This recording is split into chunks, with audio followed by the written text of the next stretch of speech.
আসসালামু আলাইকুম, আমন্ত্রণ বাংলা ভিশন সংবাদে আপনাদের সাথে আছি আমি ফারজানা কুমি। দুর্বল ব্যাংকগুলোর তারল্য সহায়তা দিতে টাকা না ছাপানোর অবস্থান থেকে সরে এসে বাংলাদেশ ব্যাংক নতুন করে ছাপিয়েছে 22,500 কোটি টাকা। Bangladesh bank governor doctor Ahsan H Mansur জানিয়েছেন, রবিবার থেকে গ্রাহকরা চাহিদা মতোই টাকা পাবেন, তবে সবাই টাকা নিতে গেলে কোনো ব্যাংকই দিতে পারবে না।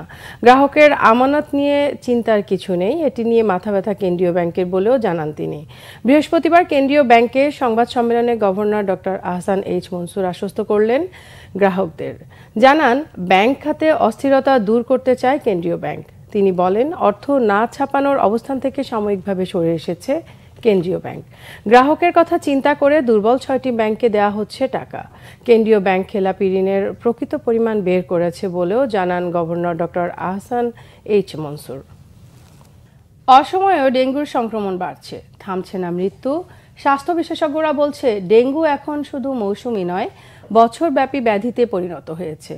এর অন্যতম কারণ জলবায়ু পরিবর্তনের প্রভাব হলেও ডেঙ্গু মোকাবেলায় এডিস মশা নিধনে সিটি কর্পোরেশনের উদাসীনতাকে দুষছেন স্বাস্থ্য বিশেষজ্ঞরা। জনসচেতনতার উপরই বেশি জোর তাদের। বিস্তারিত জানাচ্ছেন মামুন আব্দুল্লাহ। বলা হয়, জুন থেকে অক্টোবর পর্যন্ত বাড়ে ডেঙ্গুর প্রকোপ, তবে সেই ধারণা ভেঙে এবার নভেম্বরের শেষের দিকেও বাড়ছে ডেঙ্গুতে আক্রান্ত ও মৃতের সংখ্যা। গেল রবিবার বছরের রেকর্ড ভেঙে একদিনে 11 জনের মৃত্যুর খবর আবারও ভাবাচ্ছে সাধারণ মানুষকে। এখনো প্রতিদিনই হাসপাতালে আসছেন হাজারো রোগী।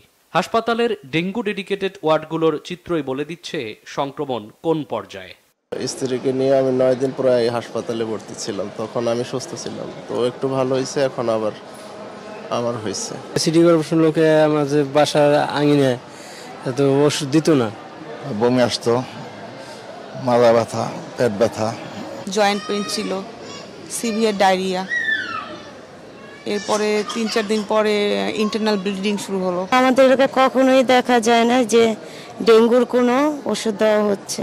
স্বাস্থ্য অধিদপ্তরের পরিসংখ্যান বলছে, গত বছর এ রোগে আক্রান্ত হয়ে হাসপাতালে ভর্তি হয়ে চিকিৎসা নেন 3,21,179 জন এবং মৃত্যু হয় 1,705 জনের, যা দেশে এক বছরে সর্বোচ্চ।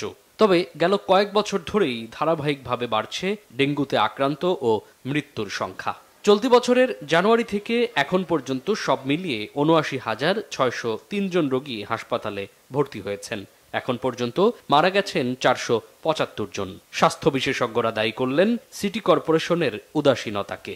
ডেঙ্গু আগে একটা সিজনাল রোগ ছিল, কিন্তু এখন কিন্তু দেখেন 12 মাস ধরে কিন্তু ডেঙ্গু রোগীর সংখ্যা থাকে, কম আর বেশি। এর আরেকটা কারণ হচ্ছে, বৃষ্টি হলে তো হয়তো রাস্তাঘাটে বা অন্যান্য জায়গায় পানি জমে থাকে, কিন্তু বাসাবাড়িতে যে পানি জমাটা, বিশেষ করে টবে পানি যাওয়া বা অন্যান্য জায়গায়, এগুলি কিন্তু সবসময় থাকে, 12 মাসই থাকে। এই জন্য দরকার হচ্ছে সচেতনতা। গত কয়েক মাস ধরে সিটি কর্পোরেশনের যে অ্যাক্টিভিটিস প্লাস একটা বর্তমানে একটা যে পরিস্থিতির মধ্য দিয়ে দেশ যাচ্ছে আর কি, তার মধ্যে কিন্তু সচেতনতা একটা অভাব রয়েছে। পরিসংখ্যানে দেখা গেছে, প্রতি সপ্তাহে ডেঙ্গুতে আক্রান্তের সংখ্যা আগের সপ্তাহের তুলনায় বেড়েছে 20% বেশি। একসময় করোনা রোগে 2-1 মানুষ মারা গেলেই ব্যক্তি থেকে শুরু করে রাষ্ট্রীয় পর্যায়ে প্রত্যেকটি জায়গায় উদ্বেগ উৎকণ্ঠা দেখা যেত। তবে এখন প্রতিদিন গড়ে 5 থেকে 10 জন মানুষ ডেঙ্গু রোগে মারা গেলেও ব্যক্তি থেকে শুরু করে রাষ্ট্রীয় পর্যায়ে কোথাও নেই উদ্বেগ উৎকণ্ঠা। স্বাস্থ্য বিশেষজ্ঞরা বলছেন, ডেঙ্গু প্রতিরোধে তাই সবার আগে সচেতন হতে হবে ব্যক্তি পর্যায় থেকে। মামুন আব্দুল্লাহ, বাংলা ভিশন, ঢাকা। প্রাথমিকের পর শিক্ষার্থীদের ঝরে পড়া ঠেকাতে অবশেষে মাধ্যমিক স্কুল হয়েছে খাগড়াছড়ির দীঘিনালার দুর্গম লম্বাছড়া গ্রামে।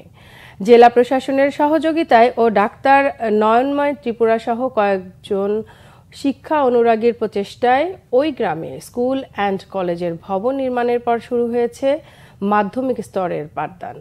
খুশি শিক্ষার্থী ও গ্রামবাসী। খাগড়াছড়ি প্রতিনিধি HM প্রফুল্লর তথ্য ও ছবিতে ডেস্ক রিপোর্ট। ছবির মতো সুন্দর খাগড়াছড়ির দীঘিনালার লম্বাছড়া, কিন্তু দুর্গম এই এলাকায় 15টি গ্রাম থাকলেও শিক্ষার্থীদের জন্য ছিল না কোনো মাধ্যমিক বিদ্যালয়। প্রাথমিক শেষ করার পর শিক্ষাজীবন থেকে ঝরে যেত অনেক শিশু। বিষয়টি নজরে আসে জেলা প্রশাসক মোহাম্মদ শহীদুজ্জামানের। এগিয়ে আসে গ্রামের শিক্ষানুরাগীরাও। 2023 সালের ডিসেম্বরে লম্বাছড়া স্কুল অ্যান্ড কলেজের ভিত্তিপ্রস্তর স্থাপন করে জেলা প্রশাসন। বছর না ঘুরতেই চলতি বছরের ৩০ অক্টোবর থেকে নতুন ভবনে ৬ষ্ঠ থেকে ৪২ শিক্ষার্থী নিয়ে পাঠদান শুরু হয়েছে। ধাপে ধাপে এটিকে কলেজ পর্যায়ে নেয়ার পরিকল্পনায় খুশি শিক্ষার্থী ও অভিভাবকরা। দূরে হওয়ার কারণে বর্ষা বাদল দিনে ঠিকমতো স্কুলেও যেতে পারি না। তবে এবারের মতো লম্বাছড়া জেলা প্রশাসন স্কুল অ্যান্ড কলেজ হওয়াতে আমি ঠিকমতো স্কুলে যেতে পারবো। এই স্কুলটা হওয়ার পরে এখন আমাদের সুবিধা হয়েছে, আর প্রাইমারি থেকে জোরে পড়বে না। লম্বাছড়া স্কুল অ্যান্ড কলেজ প্রতিষ্ঠায় ১ একর জমি দান করেছেন খাগড়াছড়ি আধুনিক সদর হাসপাতালের চিকিৎসক ডাক্তার নয়নময় ত্রিপুরা ও তার মা শান্তিবালা ত্রিপুরা। ল্যাবসহ অন্যান্য সুযোগ সুবিধা বাড়ানোর কথা বলছেন প্রধান শিক্ষক। মাধ্যমিক শিক্ষাটা পেতে গেলে ওদের বেস্ট ব্যাগ পেতে হয়, বিশেষ করে ৭-৮ কিলোমিটার ওদের দূরে যেতে হয়, যেটা বর্ষাকালে তাদের জন্য খুবই কষ্টের হয়ে যায়।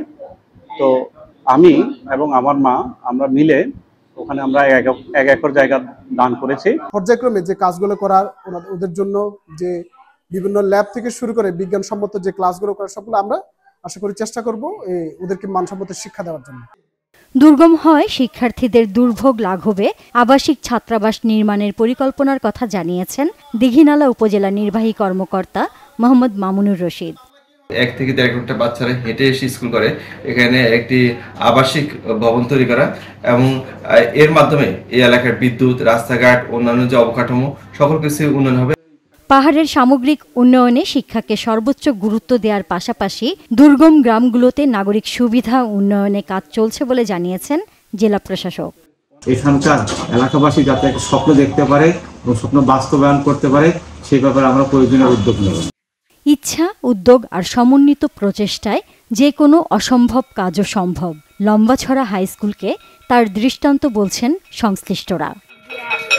Bangla vision news desk. এই ছিল এখনকার মতো। পরের সংবাদ বেলা 12টায় দেখার আমন্ত্রণ হলো। এছাড়া বাংলা ভিশন সংবাদ ও সংবাদ সংশ্লিষ্ট অনুষ্ঠান দেখতে ভিজিট করুন www.bvnews24.com ও facebook.com/banglavision এবং সাবস্ক্রাইব করুন youtube.com/banglavision। এতক্ষণ সাথে থাকার জন্য ধন্যবাদ।